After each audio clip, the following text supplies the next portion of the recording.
Nobel লেকচারের যে আমরা এখানে আমাদের যে বইটি আছে সেই বইটিতে আমরা 50 পেজে চলে এসেছি। তো এই 50 পেজে মাদার টেরিজা, প্রথমত আমরা জেনেছি যে মাদার টেরিজার যে সময়কাল যিনি নোবেল লেকচার লিখেছিলেন উনি 1979 উনি লিখেছিলেন। তো 11 ডিসেম্বর ওনার দ্বারা এটা লেখা হয়েছিল। তো আমরা এটা জেনেছি। এবার 11 ডিসেম্বর উনি যে সেকেন্ড পার্টটি উনি বিভিন্ন পার্টে ওনার যে নোবেল লেকচারটা ডিফাইন্ডেড আছে। তো আমরা এখান থেকে এই পার্টটা থেকে আমরা নেক্সট পেজের কিছু পার্টস আমরা পড়বো। তো প্রথমে আমি পড়ে নিচ্ছি, নিচে এখানে বেঙ্গলি মিনিংস চলে আসবে। তো এটা তোমরা এখান থেকে পেয়ে যাবে বেঙ্গলি মিনিংস। তো বলছে the poor people are very great people.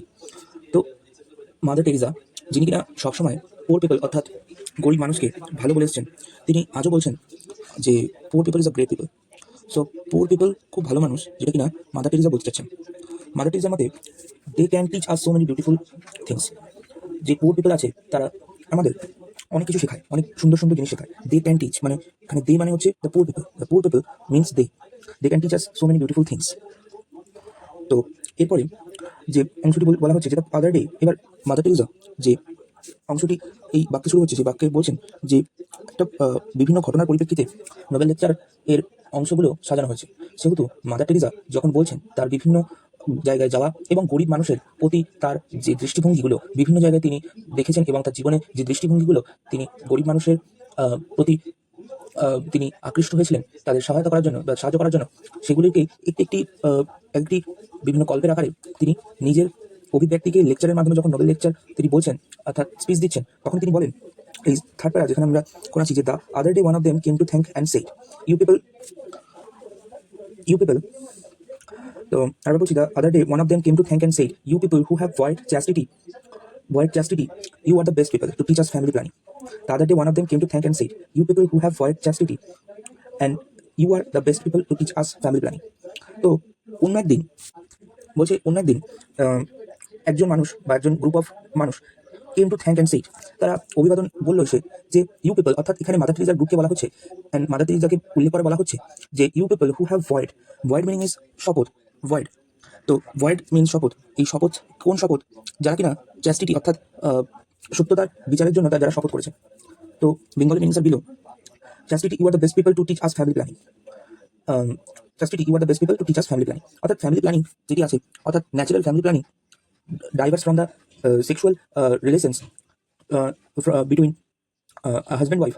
এখানে যে স্বাভাবিক বোধ মাদার টেরিজা এবং তার বিভিন্ন সহচরীরা মিলে অর্থাৎ সহকর্মীরা মিলে যে আমরা এর আগে পড়েছিলাম যে তারা বিভিন্ন beggars, street and homeless men and women, and many of them, they are teach them that how they can adopt adopt means how they can get a baby and which is the right time they will prepare the baby. অর্থাৎ বিভিন্ন সময় previous সময় যেহেতু অর্থনৈতিক দুরবস্থা ছিল, সেহেতু অতটাও ইকোনমিক কন্ডিশন ছিল না যে তারা একের বেশি বেবি অ্যাডপ্ট করতে পারতো, নিতে পারতো। বাট ওই টাইমে যেহেতু এডুকেশন কোয়ালিটি খুবই কম ছিল, সেহেতু প্রত্যেক 3 জনের মধ্যে একজন যদিও বা এডুকেটেড থাকতো, তাও সেই সময় থাকতো না। সেহেতু সেই সময় যে মাদার টেরিজা নামক আমরা যে এই মহিলাটির কথা শুনছি, মাদার টেরিজাই প্রথম এদের শিখিয়েছিল, দ্য ইন্ডিয়ান পিপলসদের শিখিয়েছিল how they are able to get a baby and how they are and which time they are able to get this. তো এরপরে because it is nothing more than self control out of love for each other, because it is nothing to more than self control out of love for each other, মানে যে এটা কিছুই ছিল না, nothing more than self control, মানে নিজেকে সংযত করা, আউট অফ লাভ অর্থাৎ ভালোবাসতে, for each other between husband and wife. তো এখানে মাদার টেরিজা বলছেন যে because it is nothing more than, উনি এটাকে পুরোপুরি ডাইভার্স করে বলছেন এটা কিছুই না, it is nothing more than self control, এটা হচ্ছে self control out of love for each other. এটা মানে হাজব্যান্ড অ্যান্ড ওয়াইফের মধ্যে যে ইচ অফ লাভকে ডাইভার্স করে থেকে কিছু সেলফ কন্ট্রোলসের মাধ্যমে এর থেকে ইজিলি ওভারকাম করা যেতে পারে। And I think they said a beautiful sentence, এবং মাদার টেরিজা বলছেন যে I think they said a beautiful sentence. Who is this they means beggars, মানে এখানে যাদের তিনি family planning natural family planning শিখিয়েছিলেন, সেই ন্যাচারাল ফ্যামিলি প্ল্যানিং শেখা মানুষরা যারা কিনা এখন হেলদি আছে, খুশি আছে, তারাই এসে বলেছিলেন একটা সুন্দর কথা। And these are people who may be nothing to eat, maybe they have not a home where to live, but they are great people. And this are people who maybe have nothing to eat. এখানে যে মানুষরা খুব সুন্দর একটা কথা বলেছিল যে our family is healthy, our family is united, এরাই ছিল কেউ ক্ষুধার্থ, অর্থাৎ যারা কিনা খায়নি, কিছু খায়নি, nothing to eat, maybe they have not a home, তাদের ছিল না কোনো একটা বাড়ি, অর্থাৎ থাকার জায়গা, ওয়্যার টু লিভ, যেখানে তারা থাকবে, but they are great people, কিন্তু তারা ছিল মহান মানুষ। The poor are very wonderful people. এই wonderful people is very common in Mother Teresa's sound, every sound of his speech, অর্থাৎ প্রত্যেকটা কথায় তিনি তার যে পোর পিপল, তার যে পিছিয়ে পড়া সমাজ, অর্থাৎ এই ভারতবর্ষের যে পিছিয়ে পড়া সমাজ, ভারতবর্ষ না, সমগ্র আফ্রিকা, সমগ্র অসলো, সমগ্র বিশ্বে টোটাল মিশনারিজ এখন বহুত আছে। এই মিশনারিজদের প্রতি মাদার টেরিজার যে অবদান অনস্বীকার্য। এর জন্য মাদার টেরিজা যে স্ট্রাগল করেছেন, সেই প্রতি তিনি বেগার্স, আই মিন পোর পিপলদের তিনি ভেরি ভেরি গ্রেট পিপল উল্লেখ করেছেন। কারণ কি, who are the great people, they are the poor people, অর্থাৎ যারা কিনা শ্রেষ্ঠ মানুষ, যারা বোঝে, কোনো কিছু বোঝালে বোঝে। কারণ কি, আমরা আগে বলেছি যে মাদার টেরিজা বলতে চাচ্ছেন যে poor peoples are know that what they want, অর্থাৎ তাদের বোঝানো হয়েছে যে natural family planning what is, তারা সেটা বুঝেছে, কিন্তু actually the richest people who are also know that what is the natural family planning, and they know out of the love what is, and always they do, and greater than the poor people, the abortion, they are doing the samest thing in their relations. Terrible condition picked up for.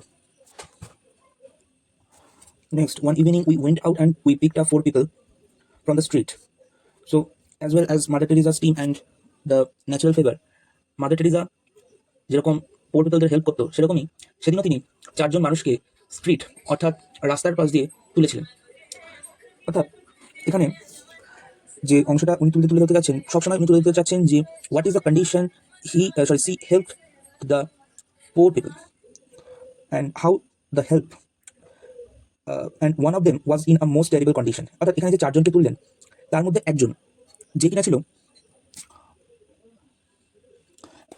ছিল খুব খারাপ অবস্থায়, in most terrible condition. এরপরে next, most terrible condition, and I told sisters, you take care of the other 3, I take one of this one that looked worse. অর্থাৎ আমি বললাম, অর্থাৎ mother Teresa বললেন তার সহকর্মীদের, এখানে সিস্টার্স বলা হচ্ছে, নার্স অ্যাকিউট সিস্টার্স বলা হয়, যে যেহেতু 4 জনকে তোলা হয়েছিল রাস্তার পাশ থেকে, তার মধ্যে the most terrible condition, most baddest condition যার ছিল, তাকে মাদার টেরিজা হ্যান্ডেল করলেন। সো তিনি বললেন যে I will take this patient and you in this 3 you will take, and I told the sisters, এটা গেল, I take of this ones, I take one of this one that looked worse, অর্থাৎ I take one of this one that looked worse, আমি এটা দেখবো যে কিনা খুব খারাপ কন্ডিশনে আছে, and I told the